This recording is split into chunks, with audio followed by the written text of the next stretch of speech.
Flashpoint in the Pacific.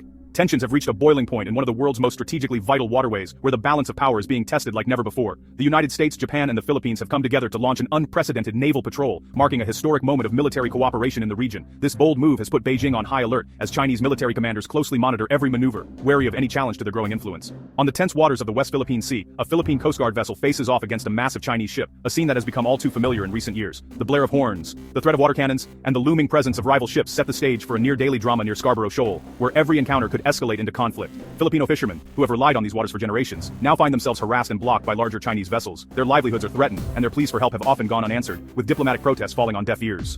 Videos of dangerous blockades and near collisions have shocked the world, revealing Beijing's strategy of intimidation and the real risks faced by those who dare to assert their rights at sea. This relentless pressure has forced the Philippines to seek a stronger response from its allies, leading to high-level meetings and urgent calls for collective action. The West Philippine Sea is not just a territorial dispute, it's a fight for sovereign rights, economic survival, and the freedom of navigation that underpins global trade. Every day, billions of dollars worth of goods pass through these waters, making stability here crucial for the world economy. The region's stability now hangs in the balance, dependent on nations upholding a rules-based order and ensuring that international law prevails over might.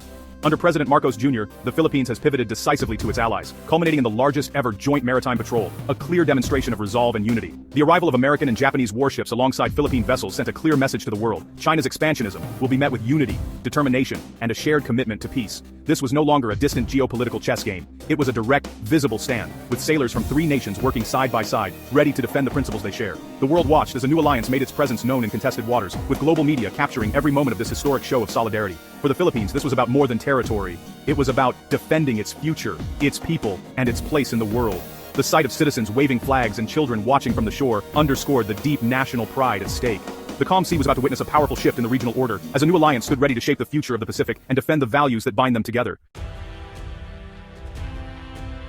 The Allied fleet assembled in the West Philippine Sea was a formidable show of force, unlike anything seen in recent years. Stretching across the horizon, the combined naval presence sent a clear signal of unity and strength to all who watched. At the heart of the U.S. contingent was the USS Ronald Reagan, a massive supercarrier boasting over 70 advanced aircraft and state-of-the-art defensive systems. Its flight deck buzzed with activity, as fighter jets and helicopters prepared for coordinated operations.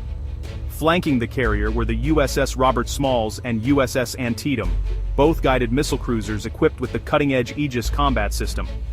These warships provided a protective shield, capable of intercepting threats from air, surface, or beneath the waves. Japan's JS Izumo, now refitted to operate F-35B stealth fighters, marked a major evolution in Tokyo's defense posture. The carrier's new capabilities signaled Japan's readiness to play a more active role in regional security. The Izumo's presence underscored Japan's unwavering commitment to a free and open Indo-Pacific, and its willingness to stand shoulder to shoulder with its allies. The Philippines contributed the BRP Gregorio del Pilar and the modern BRP Jose Rizal, both symbols of the nation's resolve and its rapidly growing naval capability. These ships represented the Philippines' determination to defend its waters and support the alliance. Together, these ships formed a powerful multinational task force, demonstrating seamless interoperability and the ability to operate as a single, cohesive unit, despite differences in language and technology. The sight of American, Japanese, and Philippine warships sailing in perfect formation was a carefully choreographed message to Beijing and the world. The alliance stands united, ready to defend shared interests. This was not just about numbers or firepower, but about unity, trust, and the combined capability of nations working together for peace and stability. The Steel Armada, stretching across the waves, was a living symbol of a determined alliance, one that would not be easily intimidated or divided. Their presence made it unmistakably clear. The rules-based order in these vital waters would be defended, and any challenge would be met with a united response. The Joint Patrol was a direct response to escalating Chinese aggression in Philippine waters. China's Coast Guard and maritime militia have enforced sweeping claims rejected by international law, using risky maneuvers and water cannons to intimidate Philippine vessels. Recent collisions and blockades have endangered lives and devastated Filipino fishing communities. Diplomatic protests were ignored, leaving Manila no choice but to act. By inviting the US and Japan, the Philippines turned a bilateral dispute into an international issue. The presence of Allied warships served as a powerful deterrent, signaling that further aggression could draw in major military powers. This was a calculated move to shift the balance of power and protect Philippine interests. The world was put on notice. China's actions would have consequences. The alliance was now a shield for Philippine sovereignty. The three-day patrol was more than a parade, it was a test of Allied combat readiness. Warships practiced formation sailing, protecting high-value assets like the carrier. Helicopters from the Reagan and Izumo conducted surveillance and anti-submarine drills, sharing real-time intelligence. Communication was key. Extensive checks ensured seamless coordination across navies. Air defense and anti-submarine exercises built the muscle memory for joint operations. These drills demonstrated the alliance's ability to respond to crises as a single, effective force. By operating near Scarborough Shoal, the Allies directly challenged Beijing's territorial ambitions. This was a show of hard power, meant to deter further aggression. The message: the alliance is not just symbolic, it's a credible military partnership. China was forced to reconsider its next move. The region had a new balance of power. Beijing's response was swift and multifaceted. China accused the alliance of provocation and dismissed the 2016 arbitral ruling as void. The PLA launched its own combat patrols, with bombers flying over contested waters and warships shadowing the Allied fleet. State media condemned the patrol as U.S. interference, aiming to sow division and deflect from China's own actions. This was classic information warfare, diplomatic condemnation, military posturing, and narrative control. Beijing's goals show strength without escalating to direct conflict. Yet the intensity of China's reaction revealed the patrol's impact. The alliance had hit a nerve, challenging China's narrative of dominance. The stakes in the South China Sea had just been raised. Scarborough Shoal is more than rocks and reefs. It's a strategic and symbolic flashpoint. Just 124 nautical miles from Luzon, it sits within the Philippines' exclusive economic zone and is vital for coastal communities. Militarizing the shoal would let China project power across the South China Sea, threatening regional security. For the U.S. and its allies, preventing this is a top priority. China's 2012 seizure of the shoal led to the landmark 2016 tribunal ruling, which Beijing continues to defy. The recent patrol was a direct rejection of China's illegal control and a reaffirmation of international law. By operating near Scarborough, the Allies asserted the right to sail in international waters.